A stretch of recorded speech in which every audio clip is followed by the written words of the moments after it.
사실 사람들은 생명의 말씀에 목말라 있습니다. 예수님이 사시던 그 시대에도 마찬가지고 지금 우리가 살고 있는 이 시대에도 사람들은 생명의 말씀에 목말라 있습니다.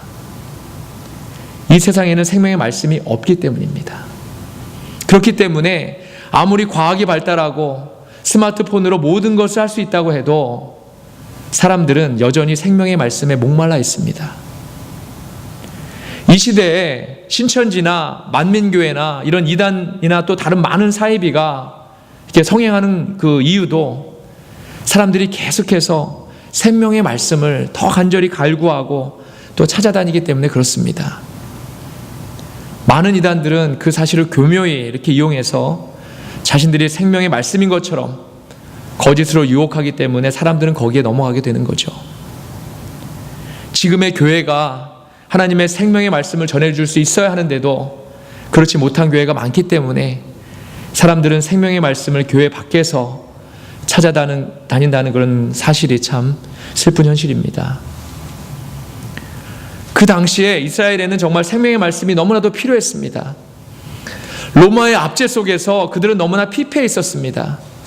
희망도 없었고 생활은 더 고달프고 조금도 나아질 기미가 보이지 않았습니다. 그들이 이렇게 된 것은 하나님의 생명의 말씀이 그들에게 없었기 때문입니다. 하나님의 말씀이 그들에게 임하지 않게 되니까 그동안은 정말 승승장구하던 이스라엘도 로마의 압제 안에서 희망이 없는 그런 민족이 되어버렸습니다. 그래서 생명의 말씀을 찾아서 지금 무리가 몰려와서 예수님으로부터 말씀을 듣고 있습니다. 이 생명의 말씀은 그들에게는 복음의 말씀으로 전해지고 있습니다.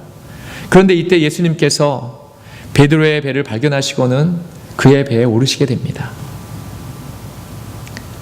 예수님께서 베드로의 배에 타시고 앉으셔서 제일 먼저 하신 것이 바로 생명의 말씀을 전하신 일입니다. 주님은 베드로를 비롯한 그들에게 생명의 말씀으로 인도하셨습니다. 그리고는 오늘 물고기를 한 마리도 잡지 못한 베드로에게 깊은 곳으로 가서 그물을 다시 던지라고 하십니다. 만약 베드로가 생명의 말씀을 듣지 않았다면 그는 그물을 바다에 던지지 않았을 것이 분명합니다.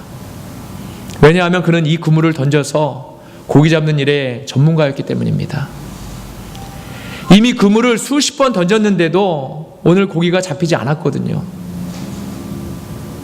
그런데 고기잡이의 전문가였던 베드로도 하나님의 생명의 말씀을 듣고 나서는 그 말씀에 절대적으로 순종하고 있다는 것입니다. 그가 그물을 던졌을 때 지금까지 한 마리도 잡히지 않았던 물고기가 한 배도 아니고 두 배를 가득 채우게 이렇게 잡혔다는 것입니다. 이렇게 생명의 말씀은 불가능을 가능케 합니다. 아멘. 그런데 이 다음 구절부터가 우리에게는 중요합니다. 이 사실을 몸소 경험하게 된 베드로는 이제 지금 완전히 무너지고 있습니다. 그는 지금 자기 자신에 대해서 깨닫고 있는 중입니다. 지금까지 자기 자신에 대해서 너무나도 모르고 있었는데 이제 내가 어떤 사람이고 내가 누구인지를 분명히 깨닫고 있습니다. 그는 지금 주님 앞에 무릎까지 꿇고는 자백하고 있습니다. 주님, 나를 떠나십시오. 저는 죄인입니다. 지금까지는 제가 죄인인 것도 모르고 살았습니다. 저 잘난 맛에 살았습니다. 내가 최고의 어부인 것처럼 살았습니다. 내가 죄인인 것도 모르고 교만하게 살았습니다.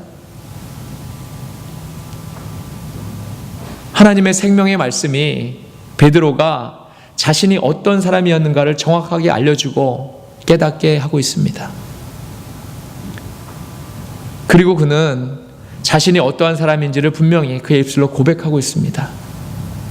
사랑하는 여러분, 여러분은 지금 베드로의 고백을 들으시면서 무슨 생각을 하고 계십니까? 무슨 생각이 드십니까? 우리는 말씀을 통해 이런 고백을 할 수 있어야 합니다. 생명의 말씀이 매일 우리에게 필요한 이유가 바로 이것입니다. 우리가 말씀을 통해서 나 자신에 대해서 다시 한번 깨달을 수 있게 되기 때문입니다. 말씀이 아니면 우리는 교만할 수밖에 없습니다. 말씀이 아니면 우리는 불평과 불만과 원망 속에 살아갈 수밖에 없습니다. 말씀이 아니면 우리는 하루하루를 희망 없고 평안 없는 삶을 살아갈 수밖에 없습니다. 말씀에 기록되어 있지는 않지만 고기를 잡으려고 새벽같이 나와서 그물을 여러 번 던졌는데도 한 마리도 못 잡을 때 베드로는 얼마나 이 심령이 상한 심령이 되었겠습니까? 얼마나 많은 불평이 있었겠습니까? 얼마나 많은 불만을 쏟아냈겠습니까? 이러한 현실을 원망하지 않았겠습니까? 이러한 삶이 절망 가운데 있지 않았겠습니까? 말씀에 의지해서 고기가 많이 잡히게 되자 그동안 자신이 행했던 이러한 불평, 불만, 원망의 죄들이 파노라마처럼 생각나면서 그 자신이 어떠한 사람인지를 분명히 깨닫게 되었다는 것입니다. 베드로의 고백은 저와 여러분의 고백이 되어야 합니다. 우리도 말씀을 통해서 우리 자신이 어떠한 사람인지를 분명히 깨닫고 알아야 합니다. 그런데 이것으로 끝나서는 안 됩니다. 베드로처럼 깨달은 것을 회개하고 자복해야 합니다.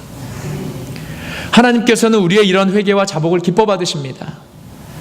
우리는 이미 죄인인데 하나님께서는 우리 스스로 죄인임을 자복하고 회개할 때 우리가 죄인임에도 불구하고 우리를 의롭다 여기신다는 것입니다.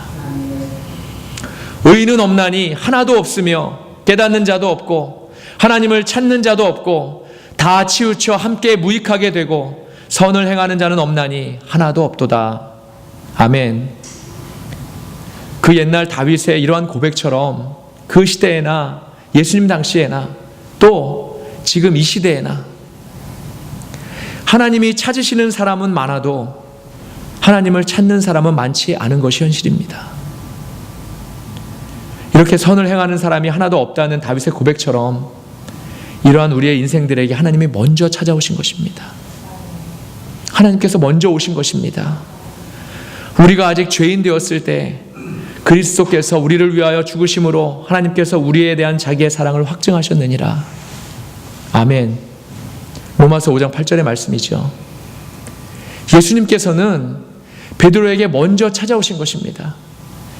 베드로는 사람들이 몰려들어서 어떤 분의 말씀을 듣고 있는 것을 멀리서나마 배에서 보았을 것입니다. 그런데 이제 그분이 자신의 배에 직접 올라오셔서 그를 비롯해 또 배에 있는 사람들에게 생명의 말씀을 전하고 계신 것입니다. 사실 베드로가 먼저 주님을 청한 것이 아닙니다.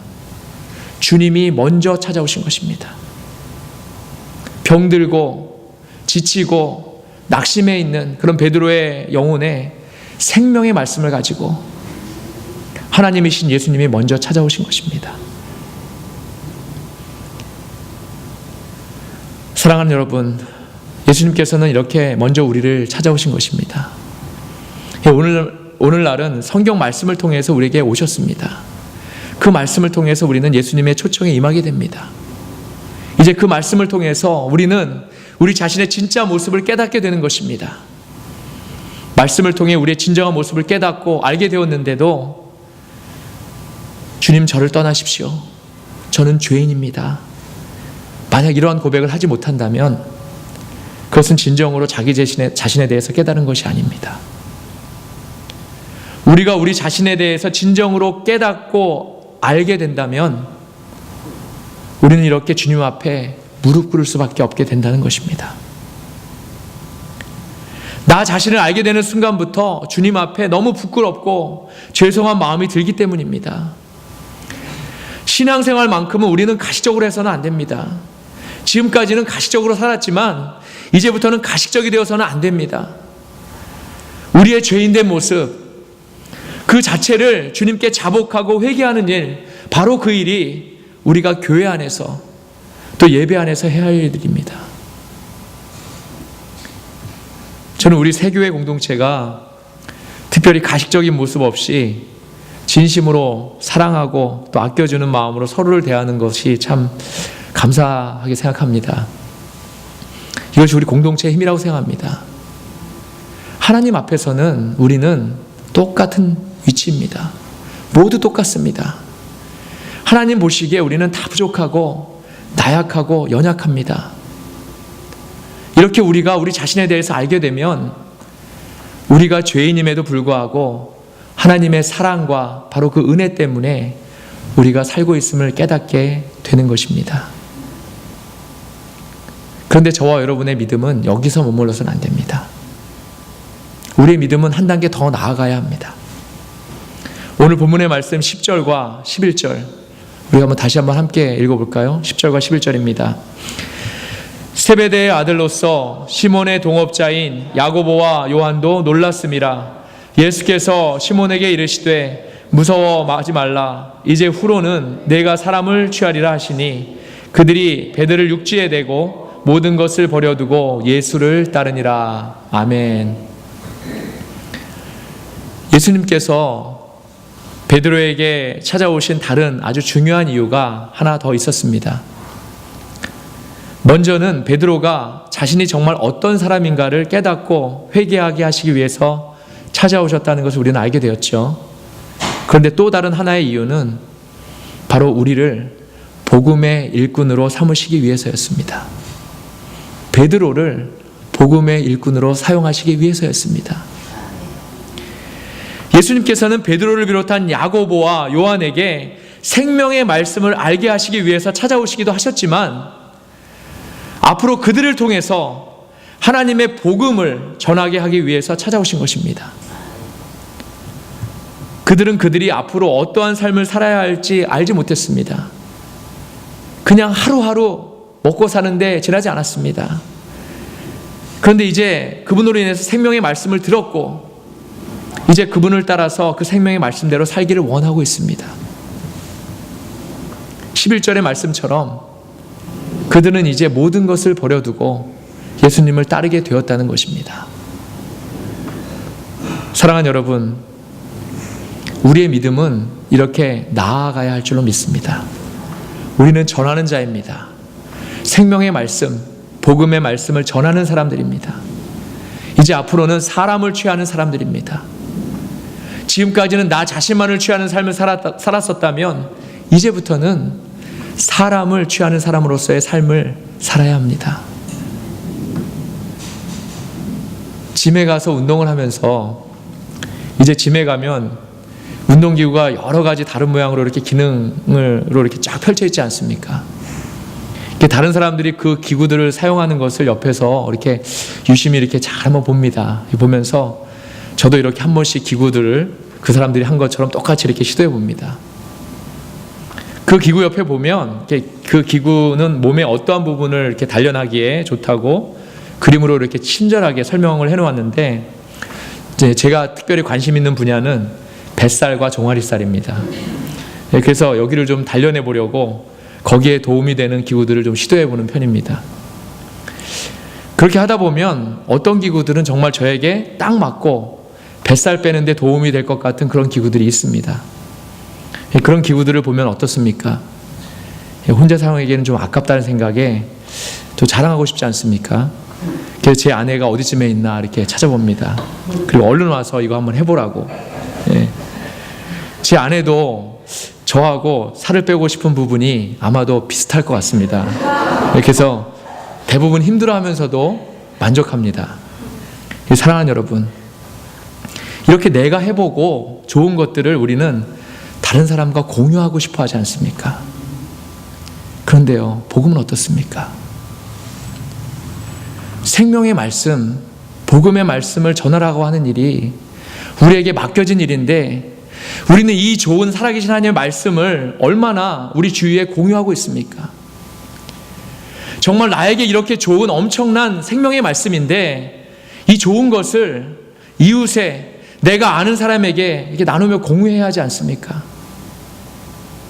너무나 좋으신 하나님의 말씀이 너무 아깝지 않습니까? 전하고 또 전할 수 있기를 바랍니다. 그리고 이제 또한 모든 것을 버려두고 주님만을 따를 수 있기를 바랍니다.